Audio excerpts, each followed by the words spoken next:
Before the Vikings, before the sagas, before long ships carved their names into the North Atlantic, there were whispers. Whispers of men who sought not gold, not glory, but silence.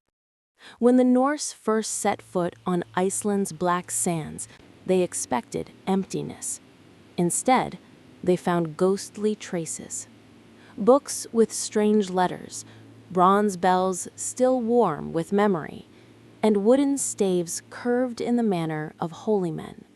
But where were the men themselves?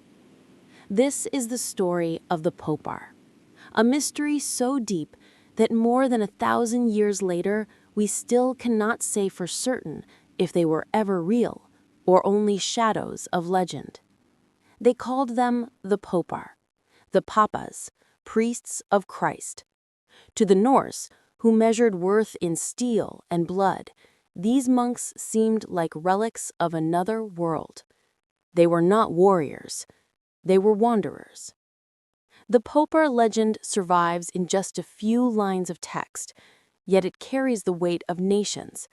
For if it is true, Iceland was not a Viking discovery at all, but first sanctified by holy men from Ireland, men who abandoned their homeland to sail into the teeth of the northern sea. Sing of it. While kings clashed on battlefields and raiders looted monasteries, a different kind of warrior slipped into the waves. A warrior of faith, carrying not a sword, but a cross. To understand them, we must journey back to Ireland in the 8th and 9th centuries. Ireland was not a backwater. It was a land of poets, saints, and scholars, the island of saints and sages, as some later called it. Here a radical idea took root: peregrina pro Christo, wandering for Christ. To renounce family, land, and kin, and seek exile in foreign lands was considered the highest devotion. For these monks, the stormy North Atlantic became their desert, their Egypt. They longed for solitude so complete it mirrored the silence of God. Every oar stroke northward was a prayer. Every island they found became a hermitage. From Skellig Michael off Ireland's coast to the lonely Faroes, traces of their cells and crosses remain. It was only natural that their eyes and their boats would eventually turn toward a greater horizon, the volcanic isle we call Iceland. Picture the scene. A leather-hulled currach, its tar-black skin straining against the swells. Inside, monks kneel chanting psalms as seabirds wheel above. In the prow rests not a weapon, but a bell of hammered bronze. The sound of it is their anchor, their ward against despair. Imagine being one of them. The wind claws at your robes, silt blinds your eyes, your fingers bleed from the oar, and yet you believe. You believe the farther from mankind you drift, the closer to God you will stand. When at last the fog parts, a new world rises, black cliffs, steam rising from hidden vents, a sun that refuses to set in summer. To them, it was not hell, but heaven, an island untouched by sin, a perfect cloister carved by God himself. But this was not a cloister without trial. Their battle was with loneliness, hunger, and the merciless elements. The monks carved crosses into soft volcanic stone. They rang their bells across empty valleys, baptizing silence itself.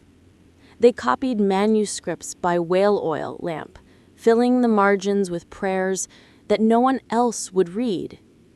Perhaps they cared for other castaways, Irish slaves carried north by raiders, or even the earliest Norse Christians caught between two worlds. Their warfare was unseen, but no less real. In their eyes, The enemy was temptation, despair, and the gnawing fear that they had gone too far. And then the longships came. Imagine the shock. The stillness they had cultivated for decades shattered by the creak of oars and the laughter of strangers. The sagas say they left willingly, unwilling to share the land with heathens. But was it so simple? Did some stay, quietly absorbed into Norse Gallic families? Did some perish, their bells silenced in fire and blood? We cannot know, but we can feel it. The ache of men who sought only God, only solitude, and instead found themselves face to face with a storm of steel. The Popar vanish, not gradually, but completely. No graves, no bones, only faint traces in stone and ink.